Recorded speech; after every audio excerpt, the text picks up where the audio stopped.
ಸ್ನೇಹಿತರೆ ನಮಸ್ಕಾರ, ನಾನು ರವೀಂದ್ರ ಜೋಶಿ. ಬೆಳಗಿನ ಸಂಚಿಕೆಯಲ್ಲಿ ಹೇಳಿದ ಹಾಗೆ ಇವತ್ತೇ FCRA ಬಿಲ್ಲನ್ನು ಮಂಡಿಸಿದ್ದಾರೆ ಅಮಿತ್ ಶಾ ಅವರು.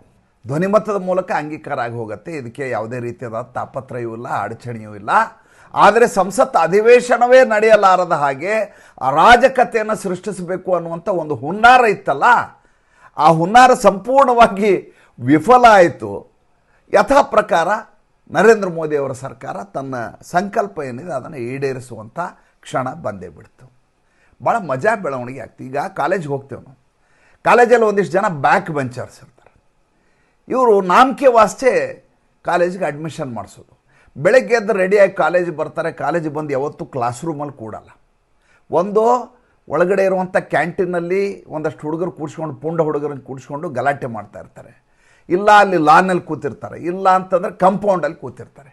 ಇಡೀ ದಿವಸ ಕಾಲೇಜಲ್ಲಿ ಇದ್ದ ಹಾಗೆ ಅನ್ನಿಸ್ತಾ ಇರುತ್ತೆ. ಆದರೆ ಅವರಿಂದ ಯಾವುದೇ ರೀತಿಯಾದಂಥ ಪ್ರಾಡಕ್ಟಿವ್ ಆದ ಕೆಲಸ ಆಗಿರೋದಿಲ್ಲ, ಅಥವಾ ಕ್ಲಾಸಿಗೆ ಬಂದು ಪಾಠವನ್ನು ಕೇಳಿರೋದಿಲ್ಲ. ಅದೇ ರೀತಿ ರಾಹುಲ್ ಗಾಂಧಿ ವಿಪಕ್ಷ ನಾಯಕ ಆದ ದಿವಸದಿಂದ ಈ ದೇಶದಲ್ಲಿ ನಡೀತಾ ಇರುವಂಥ ಅಪಸವ್ಯ ವಿದ್ಯಮಾನ.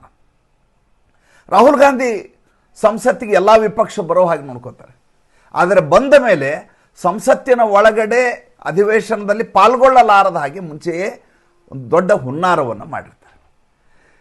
ಅದಕ್ಕಾಗಿ ಹೊಂಚು ಹಾಕಿ ಕೂತಿರ್ತಾರೆ. ಈ ಬಾರಿ ಯಾವ ವಿಷಯವನ್ನು ಕುರಿತು ನಾವು ಸಂಸತ್ ನಡೆಯಲಾರದ ಹಾಗೆ ಮಾಡಬೇಕು ಅಂತ. ಆಡಳಿತ ಪಕ್ಷಕ್ಕೆ ಇದು ಗೊತ್ತಿಲ್ಲ ಅಂತ ನೀವು ತಿಳ್ಕೊಬಾರ್ದು. ಆಡಳಿತ ಪಕ್ಷಕ್ಕೆ ತುಂಬ ಸ್ಪಷ್ಟವಾಗಿ ಇದೇ ರೀತಿಯ ವಿದ್ಯಮಾನಗಳು ನಡೀತವೆ ಅಂತ ಗೊತ್ತಿರುತ್ತೆ. ಇವರನ್ನು ಹೇಗೆ ಹಾದಿ ತಪ್ಪಿಸಬೇಕು ಅಂತ ಆಡಳಿತ ಪಕ್ಷ ಪ್ರಯತ್ನ ಮಾಡ್ತಾ ಇರುತ್ತೆ.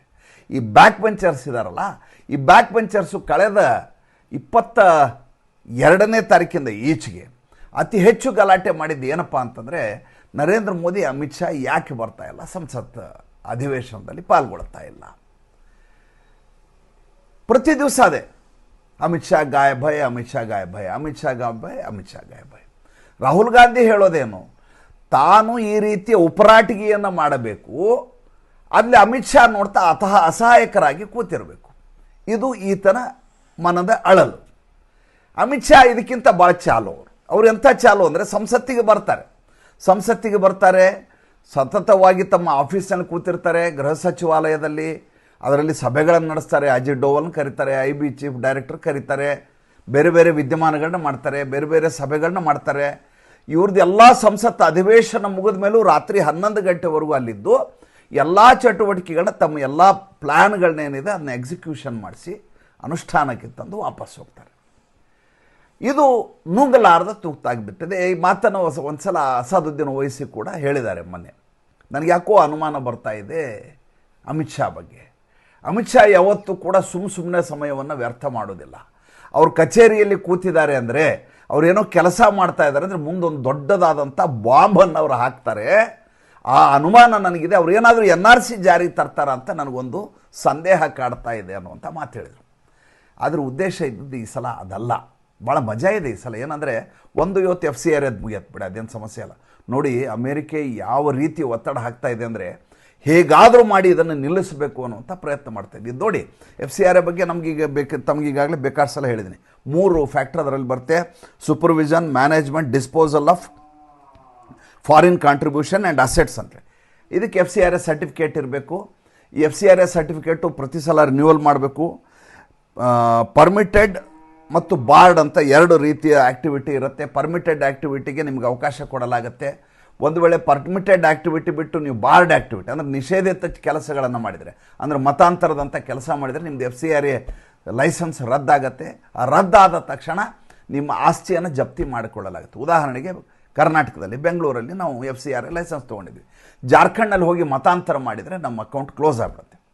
ಅವತ್ತಿಗೆ ಅಲ್ಲಿ ವ್ಯವಹಾರ ಮುಗಿತು. ಮತ್ತು ಆ ದುಡ್ಡನ್ನು ತರಿಸಿಕೊಂಡು ಯಾವ ಕಾರಣಕ್ಕೆ ತರಿಸ್ಕೊಂಡಿದ್ದೀವಿ ಅಂತ ಹೇಳಿದ್ವಿ, ಅದನ್ನು ಬಿಟ್ಟು ಬೇರೆದಕ್ಕೆ ಬಳಸಿದ್ದೀವಿ ಅನ್ನುವಂಥ ಕಾರಣಕ್ಕೋಸ್ಕರ ನಿಷೇಧ ಆಗತ್ತೆ. ಮತ್ತು ಹಾಗೆ ದುರುಪಯೋಗ ಆದ ದುಡ್ಡಿನಿಂದ ಆದಂಥ ಆಸ್ತಿಯನ್ನು ಜಪ್ತಿ ಮಾಡಿಕೊಳ್ಳುತ್ತೆ ಸರ್ಕಾರ. ಇದು ಕಾಯ್ದೆ.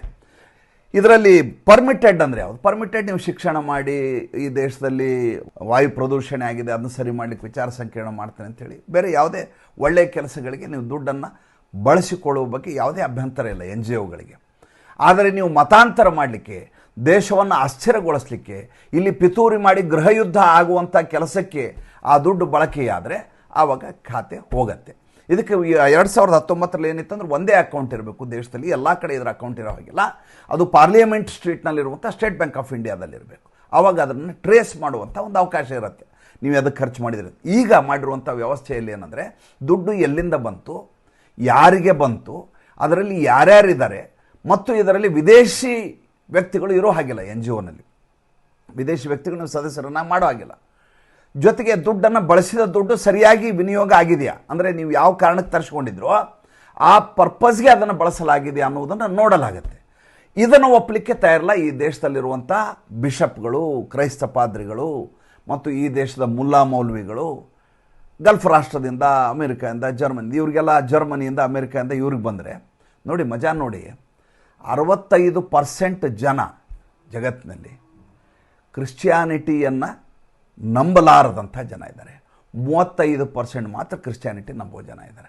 ಎಥಿಸ್ಟ್ಸ್ ಅಂತ ಹೇಳ್ತಾರೆ, ನಂಬಲಾರದವರು ನಂಬುವವರು. ನಾವು ಧರ್ಮವೇ ಇಲ್ಲ ಅಂತ ಹೇಳುವಂಥ ಒಂದು ದೊಡ್ಡ ಸಮೂಹ ಜಗತ್ತಿನಲ್ಲಿ ಎಲ್ಲ ಕಡೆ ಇದೆ. ನಿಮ್ಗೆ ಗೊತ್ತಿರಲಿ, ಐರೋಪ್ಯ ರಾಷ್ಟ್ರಗಳಲ್ಲಿ ಚರ್ಚ್ ಚೆನ್ನಾಗಿ ನಡೀತಾ ಇಲ್ಲ ಅಂತ ಕಾರಣಕ್ಕೆ, ಕೇವಲ ಐರೋಪ್ಯ ಮತ್ತು ಪಾಶ್ಚಿಮಾತ್ಯ ರಾಷ್ಟ್ರಗಳೆಲ್ಲ ಕಡೆ ಚರ್ಚ್ಗಳು ಚೆನ್ನಾಗಿ ನಡೀದೇ ಇದ್ದ ಸಂದರ್ಭದಲ್ಲಿ ಅವನ್ನ ಮಾರಾಟ ಮಾಡಲಾಗುತ್ತೆ. ಅವು ಪಬ್ಗಳಾಗಿದ್ದಾವೆ. ನನ್ನ ಕಣ್ಣಾರೆ ನೋಡಿ ಬಂದಿದೆ. ಚರ್ಚ್ ಬಾರ್ ಅಂತ ಹೆಸರಿಂದ ಒಂದು ಪಬ್ ಇದೆ. ಅಂದರೆ ಅವರು ತೀರ ಮಡಿವಂತಿಕೆಯಿಂದ ಇಲ್ಲಿ ನಡಿಲೇಬೇಕು, ಇದಕ್ಕೋಸ್ಕರ ಇಡಬೇಕು ಅನ್ನುವಂಥ ಏನು ಮನಸ್ಥಿತಿಲಿಲ್ಲ, ಬೇಡ ಅಂದರೆ ಬಿಟ್ಬಿಡಿ. ಆದರೆ ಭಾರತದಲ್ಲಿರುವಂಥ ಕ್ರಿಶ್ಚಿಯನ್ನರು ಯಾವ ರೀತಿ ಮತಾಂತರಗೊಂಡವರು, ಯಾವ ರೀತಿ ಅಂದರೆ ಇವರು ಮೂಲತಃ ಕ್ರಿಶ್ಚಿಯಾನಿಟಿಯಲ್ಲೇ ಹುಟ್ಟಿದವರು, ನೇರವಾಗಿ ಜೀಸಸ್ನಿಂದ ಬಂದವರ ರೀತಿ ಇವರ ನಡವಳಿಕೆ ಇರುತ್ತೆ. ಪ್ರಾಟೆಸ್ಟೆಂಟ್ಸು ಅಂತ ಇಲ್ಲಿ ಹೇಳ್ತಾರೆ. ಕ್ಯಾಥೋಲಿಕ್ಸರು ಭಾರತ ದೇಶದಲ್ಲಿರೋದು ಎರಡು ಕಡೆ. ಎಲ್ಲರೂ ಏನು ಅಂದ್ಕೊಂಡ್ಬಿಟ್ಟಿದ್ದಾರೆ ಅಂದರೆ ಇಲ್ಲಿರೋರೆಲ್ಲ ಕ್ಯಾಥೋಲಿಕರು ಅಂತ. ಅಲ್ಲ. ಹಾಗೆ ನೋಡಿದರೆ ಕೇರಳದಲ್ಲಿ ಅತಿ ಹೆಚ್ಚು ಜನ ಇರೋದು ಕ್ಯಾಥೋಲಿಕ್ಕಿಂತ ಪ್ರೊಟೆಸ್ಟೆಂಟ್ ಜಾಸ್ತಿ ಇದ್ದಾರೆ ಅನ್ನುವಂಥ ಮಾಹಿತಿ. ಇದರ ಮಧ್ಯೆ ಈ the church of south India ಮತ್ತು ಚರ್ಚ್ ಆಫ್ ನಾರ್ತ್ ಇಂಡಿಯಾ ಅಂತೇನಿದೆಯಲ್ಲ, ಆ ಚರ್ಚ್ ಆಫ್ ಸೌತ್ ಇಂಡಿಯಾ ಮತ್ತು ಚರ್ಚ್ ಆಫ್ ನಾರ್ತ್ ಇಂಡಿಯಾ ಎರಡೂ ಪ್ರೊಟೆಸ್ಟೆಂಟ್ರಿಗೆ ಸೇರಿದ್ದದು. ಈ ಎಲ್ಲ ಬಿಷಪ್ಗಳು ಹೋಗಿ ಅಮಿತ್ ಶಾನ ಭೇಟಿಯಾಗಿದ್ದರು. ಯಾವುದೇ ಕಾರಣಕ್ಕೂ ಇದು ಬರಬಾರ್ದು, ಈ ಬಿಲ್ ಬಂದರೆ ನಮ್ಗೆ ಭಾಳ ತೊಂದರೆ ಆಗುತ್ತೆ, ನಮ್ಮ ಧರ್ಮಕ್ಕೆ ದೊಡ್ಡ ಏಟಾಗುತ್ತೆ. ಅವಾಗ ಹೇಳಿದ್ರು ಅವರು, ಇಲ್ಲ ನೀವು ಏನು ಬೇಕಾದ್ರೂ ಮಾಡ್ಕೊಳ್ಳಿ, ಆದರೆ ಧರ್ಮ ವಿರೋಧಿ ಕೆಲಸ ಮಾಡಬೇಡಿ, ಮತಾಂತರ ಮಾಡಬೇಡಿ, ಆ ರೀತಿ ಮಾಡುವ ಮೂಲಕ ನೀವು ಇದನ್ನು ವ್ಯತ್ಯಾಸ ಆಗುತ್ತೆ, ಆ ರೀತಿ ಮಾಡುವ ಹಾಗಿಲ್ಲ ಅಂತ ಅವತ್ತೇ ಕಂಡೀಷನ್ ಹಾಕಿದ್ರು. ಈಗ ಅದು ಇಂಪ್ಲಿಮೆಂಟೇಷನ್ ಆಗ್ತಾ ಇದೆ. ಇದ್ರ ಜೊತೆ ಇನ್ನೊಂದು ಭಾಳ ದೊಡ್ಡ ಬೆಳವಣಿಗೆ ಇದೆ, ಅದನ್ನು ನಿಮ್ಗೆ ಹೇಳಲೇಬೇಕು. ಏನಪ್ಪ ಅಂದರೆ ನಾವೆಲ್ಲ ಏನು ಅಂದ್ಕೊಂಡಿದ್ವಿ, ಜುಲೈ 20ರಿಂದ ಆಗಸ್ಟ್ 13ಕ್ಕೆ ಇದು ಮುಗಿದೋಗುತ್ತೆ ಅಧಿವೇಶನ. ಈ ಬಾರಿ ಚಳಿಗಾಲದ ಅಧಿವೇಶನ 14 ಮುಗಿದಾಗ ಆಗಸ್ಟ್ 15 ಇದೆ, ಸ್ವಾತಂತ್ರ್ಯೋತ್ಸವ ಇದೆ. ಇಲ್ಲಿಗೆ ಈ ಸಲ ಮುಗಿದೋಯ್ತು. ಆಲ್ಮೋಸ್ಟ್ ಎಲ್ಲ ದಿನಗಳು ವ್ಯರ್ಥವಾಗಿ ಕಳೆಯಲಾಯಿತು. ವಿಶೇಷವಾಗಿ ಏನನ್ನು ಸಾಧಿಸಲಿಕ್ಕೆ ಆಗಲಿಲ್ಲ, ದೊಡ್ಡ ಮಟ್ಟದ ಅರಾಜಕತೆ ಆಯಿತು ಅನ್ನೋದು ನಮ್ಮ ಲೆಕ್ಕಾಚಾರ. ಆಗಸ್ಟ್ 16ರಿಂದ 18ರವರೆಗೂ ವಿಶೇಷ ಅಧಿವೇಶನವನ್ನು ಕರೆಯಲಾಗಿದೆ. ಅಗೇನ್ ಒಂದು ವಿಶೇಷ ಅಧಿವೇಶನ. ಯಾವುದಕ್ಕಪ್ಪ? ಈಗಿರುವ ಲೆಕ್ಕಾಚಾರದ ಪ್ರಕಾರ ಡಿಲಿಮಿಟೇಷನ್ ಬಿಲ್ಲನ್ನು ಈ ಸಂದರ್ಭದಲ್ಲಿ ಪಾಸ್ ಮಾಡಿಸ್ಲಿಕ್ಕಾಗಿ ಈ ಅಧಿವೇಶನ ಕರೆಯಲಾಗಿದೆ. ನಿನ್ನೆ DMK ಜೊತೆ ಮಾತುಕತೆಯನ್ನು ನಡೆಸಿದ್ದಾರೆ. ಮಾತುಕತೆಯಲ್ಲಿ ಅವರು ಡಿಲಿಮಿಟೇಷನ್ ಬಿಲ್ಗೆ ಒಪ್ಪಿಗೆಯನ್ನು ಕೊಟ್ಟಿದ್ದಾರೆ. ಯಾವ ಕಾರಣಕ್ಕೆ ಒಪ್ಪಿಗೆ ಕೊಟ್ಟಿದ್ದಾರೆ ಅಂತಂದರೆ 50% ಸದಸ್ಯರ ಸಂಖ್ಯೆ ಜಾಸ್ತಿ ಆಗುವುದಾದರೆ, ಈಗಿರುವ ಸಂಖ್ಯೆಗಿಂತ 50% ಎಕ್ಸ್ಟ್ರಾ ತಮ್ಮ ರಾಜ್ಯದಲ್ಲಿ ಆಗುವುದಾದರೆ, ಸೇಮ್ ಅದೇ ಅನುಪಾತದಲ್ಲಿ ಮಾಡೋದಾದರೆ ನಮ್ಮದೇನು ಅಭ್ಯಂತರ ಇಲ್ಲ ಅಂತ DMK ಒಪ್ಪಿಗೆ ಕೊಟ್ಟಿದೆ ಅನ್ನೋಂಥ ಮಾಹಿತಿ. ಕಿರಣ್ ರಿಜಿಜು 50 ನಿಮಿಷಗಳ ಕಾಲ ರಾಹುಲ್ ಗಾಂಧಿ ಜೊತೆ ಮಾತುಕತೆ ನಡೆಸಿದ್ರು. ರಾಹುಲ್ ಗಾಂಧಿ, ನಾನು ಒಪ್ಪೋದಿಲ್ಲ ಇದಕ್ಕೆ, ನಾನು ಡಿಲಿಮಿಟೇಷನ್ಗೆ ನಮ್ಗೆ ಯಾವುದೇ ರೀತಿ ಒಪ್ಪಿಗೆಲ್ಲ ನಾವು ಕಾಂಗ್ರೆಸ್ನವರು ಬಹಿಷ್ಕರಿಸ್ತೀವಿ ಅಂತ. ಈ ಮಧ್ಯೆ ಶರದ್ ಪವಾರ್ ಅವರ ಬಣ ಇದೆಯಲ್ಲ, ಅದು ಕೂಡ ಈ ಡಿಲಿಮಿಟೇಷನ್ಗೆ ಒಪ್ಪಿಗೆಯನ್ನು ತೋರಿಸ್ತಾ ಇದೆ. ನೋಡಿ, ಭಾಳ ಮಜಾ ಇದೆ ಅದು ಪ್ರಕರಣ. ಜಾರ್ಖಂಡ್ ಮುಕ್ತಿ ಮೋರ್ಚಾ ಕಾಂಗ್ರೆಸ್ ಜೊತೆ ಸರ್ಕಾರ ಮಾಡ್ತಾ ಇದೆ ಜಾರ್ಖಂಡ್ನಲ್ಲಿ, ಆದರೆ ಡಿಲಿಮಿಟೇಷನ್ಗೆ ಒಪ್ಪಿಗೆಯನ್ನು ತೋರಿಸಿದೆ. ಕೇವಲ 7 ಸದಸ್ಯರ ಕೊರತೆ ಈ ಡಿಲಿಮಿಟೇಷನ್ ಬಿಲ್ಗಿದೆ. ಅಷ್ಟರಲ್ಲಿ ಅಮಿತ್ ಶಾ ಅವರು ಇದನ್ನು ಭರ್ತಿ ಮಾಡುವಂಥ ಎಲ್ಲ ತಯಾರಿಗಳನ್ನು ಮಾಡ್ಕೋತಾ ಇದ್ದಾರೆ. ಭಾಳ ಮುಖ್ಯವಾದಂಥ ಆಗಸ್ಟ್ 16ರಿಂದ 18ರವರೆಗೂ ವಿಶೇಷ ಅಧಿವೇಶನ ನಡೆಯುತ್ತದೆ. ಭಾಳ ಇಂಟ್ರೆಸ್ಟಿಂಗ್ ಆಗಿರೋದು. ಇದ್ರ ಜೊತೆ ಇನ್ನೊಂದು ಬೆಳವಣಿಗೆ ಆಗಿದೆ. ಏನಂದರೆ, ಹೋಮ್ ಸೆಕ್ರೆಟರಿ ಅವರು ಈಗ ನಿವೃತ್ತಿ ಆಗಬೇಕಾಗಿತ್ತು, ಗೋವಿಂದ್ ಮೋಹನ್ ಅಂತ ಇರೋದೀಗ ಅಮಿತ್ ಶಾ ಅವರ ಸಚಿವಾಲಯದಲ್ಲಿ. ಅವರಿಗೆ 1 ವರ್ಷದ ಎಕ್ಸ್ಟೆನ್ಷನನ್ನು ಕೊಡಲಾಗಿದೆ. ಅವರು ತಮ್ಮ ಸೇವಾವಧಿಯನ್ನು 1 ವರ್ಷ ಮುಂದುವರ್ಸ್ಕೊಂಡು ಹೋಗ್ಬೋದು. ಅಂದರೆ ಭಾಳ ಮುಖ್ಯವಾದಂಥ ಕೆಲಸಗಳನ್ನು ನಿಭಾಯಿಸಬೇಕಾದ ಅನಿವಾರ್ಯತೆ ಇರೋದರಿಂದ ಅವರ ಸೇವಾವಧಿಯನ್ನು ಮುಂದುವರಿಸಲಾಗ್ತಾ ಇದೆ. ಅವ್ರ ಜೊತೆಗೆ ನಮ್ಮ ಕ್ಯಾಬಿನೆಟ್ ಸೆಕ್ರೆಟರಿ ಇದಲ್ಲ, ಸಂಪುಟ ಕಾರ್ಯದರ್ಶಿ ಡಾಕ್ಟರ್ TV ಸೋಮನಾಥನ್ ಅಂತೇಳಿ, ಅವರ ಸೇವಾವಧಿಯನ್ನು ಅನಿರ್ದಿಷ್ಟ ಕಾಲದವರೆಗೂ ಮುಂದುವರಿಸಲಾಗ್ತಾ ಇದೆ. ಕಾರಣ ಇಷ್ಟೇ, ಅತ್ಯಂತ ಗಂಭೀರವಾಗಿ ಈ ಬಾರಿ ಪ್ರಮುಖ ಕೆಲಸಗಳು ಆಗಬೇಕು ಈ ದೇಶದಲ್ಲಿ. ಯಾವುದೇ ಕಾರಣಕ್ಕೂ ಅದಕ್ಕೆ ವಿಘ್ನ ಆಗಬಾರ್ದು. ಯಾವ ಜಿರಳೆ ಪಾರ್ಟಿಯಿಂದ ಆದಂಥ ಮುಜುಗರ ಇದೆಯಲ್ಲ ಅದನ್ನು ಮರೆಸುವಂಥ ದೊಡ್ಡದಾದಂಥ ಯಜ್ಞವನ್ನು ಅಮಿತ್ ಶಾ ನರೇಂದ್ರ ಮೋದಿ ಮಾಡ್ತಾ ಇದ್ದಾರೆ. ಏನಾಗತ್ತೆ ಮತ್ತೆ ಮುಂದಿನ ಸಂಚಿಕೆಯಲ್ಲಿ ಮಾತಾಡ್ತೀನಿ. ಭಾಳ ಇಂಟ್ರೆಸ್ಟಿಂಗ್ ಆದಂಥ 2-3 ವಿಷಯಗಳನ್ನು ಮುಂದಿನ ಸಂಚಿಕೆಯಲ್ಲಿ ಹೇಳ್ತಾ ಇದ್ದೀನಿ. ಈ ಸಂಚಿಕೆ ಹೇಗೆ ಅನ್ನಿಸ್ತು ದಯವಿಟ್ಟು ತಿಳಿಸಿ. ಮತ್ತೆ ಮುಂದಿನ ಸಂಚಿಕೆಯಲ್ಲಿ ಸಿಗೋಣ. ನಮಸ್ಕಾರ.